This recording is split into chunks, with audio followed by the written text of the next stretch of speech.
Number plate മറച്ചു പിടിച്ചും seat belt ധരിക്കാതെയും helmet വെക്കാതെയും അമിത വേഗതയും ഫോൺ വിളിച്ച് വാഹനം ഓടിച്ചതിനെല്ലാം പിഴ കിട്ടിയിട്ടും അതൊന്നും വകവയ്ക്കാതെ റോഡിൽ കൂടി കൂസലില്ലാതെ പായുന്നവർക്കിതാ മുട്ടൻ പണി വരികയാണ്.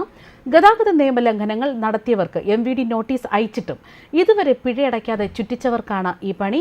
നിശ്ചിത കാലാവധി കഴിഞ്ഞിട്ടും പിഴ അടച്ചില്ലെങ്കിൽ നോട്ടീസ് കോടതിയിലേക്ക് കൈമാറാനാണ് MVD ഒരുങ്ങുന്നത്. അവിടെ നിന്ന് വാഹന ഉടമയ്ക്ക് സന്ദേശം ലഭിക്കും.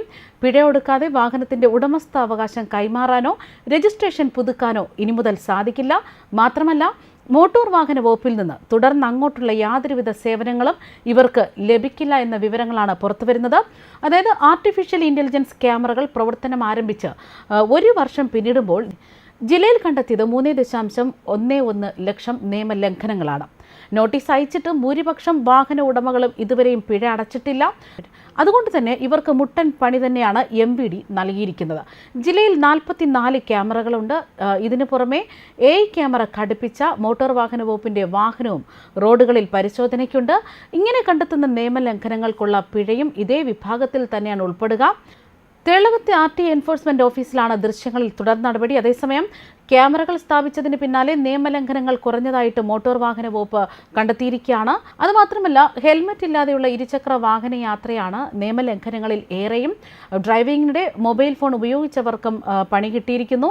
അമിത വേഗതയ്ക്കും നോട്ടീസ് കിട്ടിയവരും ഏറെയാണ്. സീറ്റ് ബെൽറ്റ് ഇടാതെയുള്ള യാത്ര, ഇരുചക്ര വാഹനത്തിൽ ഹെൽമറ്റ് ധരിക്കാതെ 2ലേറെ പേരുടെ യാത്ര, ഇതൊക്കെ തന്നെ AI ക്യാമറ പിടിച്ചെടുത്തിട്ടുണ്ട്. മാത്രമല്ല, പിഴ അടച്ചില്ലെങ്കിൽ നിശ്ചിത കാലാവധി കഴിഞ്ഞിട്ടും പിഴ അടച്ചില്ലെങ്കിൽ നോട്ടീസ് കോടതിക്ക് കൈമാറുകയും അവിടെ നിന്ന് വാഹന ഉടമയ്ക്ക് സന്ദേശം അയക്കുന്നത് മാത്രമല്ല, പിഴ ഒടുക്കാതെ ഈ വാഹനത്തിന്റെ ഉടമസ്ഥാവകാശം കൈമാറാനോ രജിസ്ട്രേഷൻ പുതുക്കാനോ ഒന്നും സാധിക്കാത്ത ഒരു സ്ഥിതിയിലേക്കായിരിക്കും ഇനി എത്തിച്ചേരുക. മോട്ടോർ വാഹന വകുപ്പിൽ നിന്നുള്ള തുടർന്നുള്ള ഒരു സേവനങ്ങളും ഇവർക്ക് ലഭിക്കില്ല എന്ന് തന്നെ വിവരങ്ങൾ പറയുന്നുണ്ട്. അതായത് ആകെ നിയമലംഘനങ്ങൾ 3,11,342. ഇതിൽ പിഴ അടച്ചത് 26% കേസുകളിൽ മാത്രമാണ്. ക്യാമറ സ്ഥാപിച്ചതിന് പിന്നാലെ അപകട മരണ നിരക്കിൽ പോലും കുറവ് വന്നിരിക്കുകയാണ്. നിയമലംഘകർ ഇട റോഡുകളിലേക്ക് കൂടുതലായി ചേക്കേറിയതായിട്ടാണ് വിവരങ്ങൾ. അതേസമയം ഗതാഗത നിയമലംഘനങ്ങൾക്ക് കോടതികളിലേക്ക് അയച്ച കേസുകളിൽ പിഴ അടയ്ക്കാൻ ഉപഭോക്താക്കൾക്ക് കോടതിയും അവസരം നൽകുന്നു.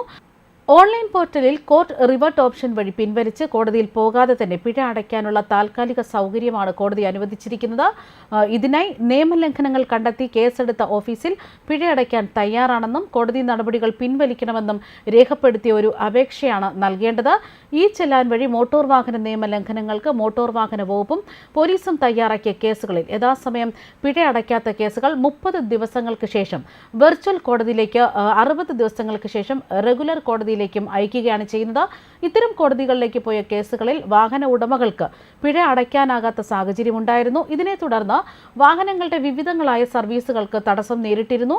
പരാതികൾ വ്യാപകമായതോടെയാണ് മോട്ടോർ വാഹന വകുപ്പ് തന്നെ താൽക്കാലിക ക്രമീകരണം ഇപ്പോൾ ഏർപ്പെടുത്തിയിരിക്കുന്നത്. ന്യൂസ് ഡെസ്ക് കർമ്മ ന്യൂസ്.